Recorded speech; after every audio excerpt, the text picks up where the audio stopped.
South for the winter. I never stay in one country for a long time. It gets boring. I like to move on, see new places, meet different people. It's a good life, most of the time. When I need money, I get a job. I can do most things. Hotel and restaurant work, building work, picking fruit.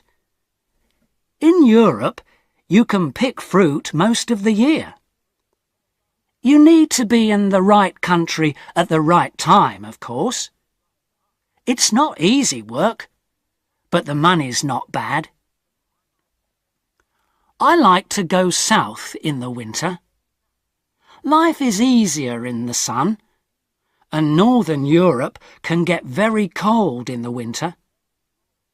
Last year, 1989 it was, I was in Venice for October. I did some work in a hotel for 3 weeks. Then I began slowly to move south. I always go by train when I can. I like trains. You can walk about on a train, and you meet a lot of people. I left Venice and went on to Trieste. There, I got a cheap ticket for the slow train to Sofia, in Bulgaria.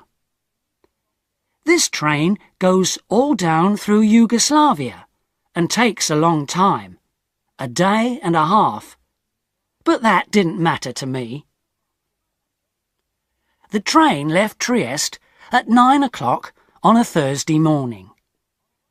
There weren't many people on it at first, but at Zagreb more people got on. 2 girls went along the corridor, past my carriage.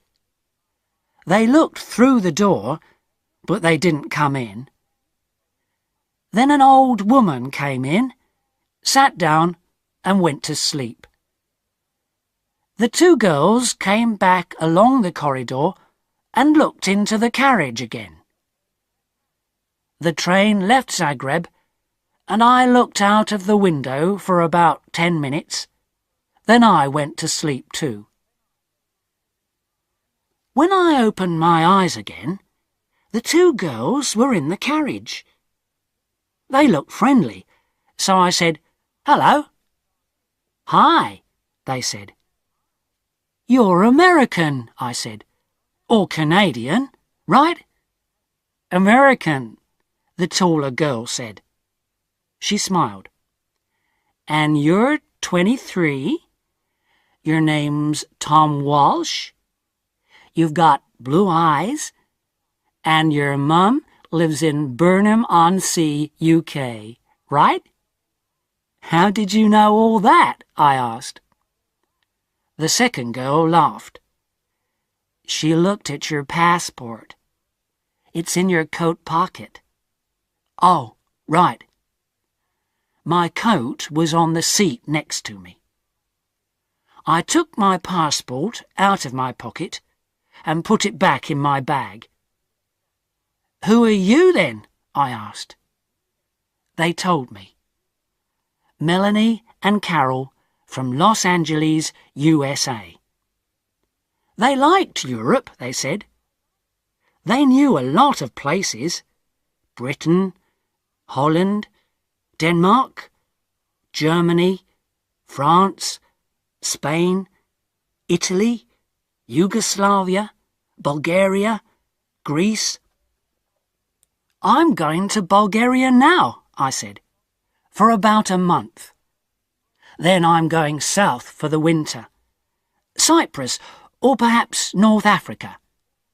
"Oh yes," they said. "We'll love Bulgaria.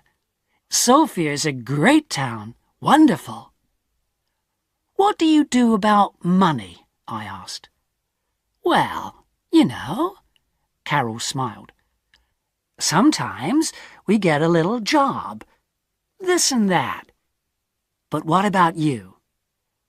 "Yeah, come on," Melanie said.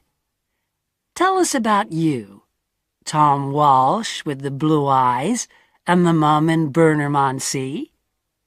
What are you doing with your life, hey?" So I told them. They were nice girls. They were older than me, perhaps 27 or 28, but I liked them. We talked and laughed for hours. I told them a lot of stories about my life. Some of the stories were true, some weren't. But the girls laughed and said I was a great guy. I asked them about Bulgaria, because I didn't know the country. They knew Sofia well, they said. "Hey, Carol," Melanie said, "we're staying in Bela Palanka for a day or two, but let's go over to Sofia this weekend and meet Tom there.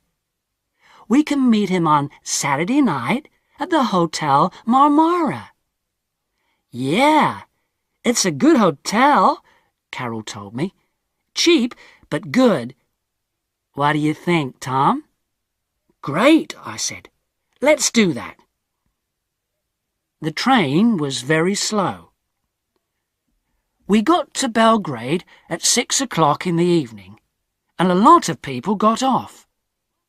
There were only me and the girls in the carriage then. The guard came and looked at our tickets and went away again. Carol looked at Melanie. "Hey, Mel," she said, "why don't you and Tom go along to the restaurant? I'm not hungry, and I want to sleep for an hour." Food's very expensive on the train," I said. "I haven't got much money just now. I'm going to get a job in Sofia." "Oh, Tom," Melanie said, "why didn't you tell us? Look, you're a nice guy, right? We're okay for money this week. We can buy you a meal." "Of course we can," Carol said. "And look, in Sofia, we can take you to the best restaurant in town. It's a great place. We love it." What could I say? I was hungry. They had money. I didn't. So Melanie and I went to the restaurant and had a meal. When we came back, Carol was still alone in the carriage.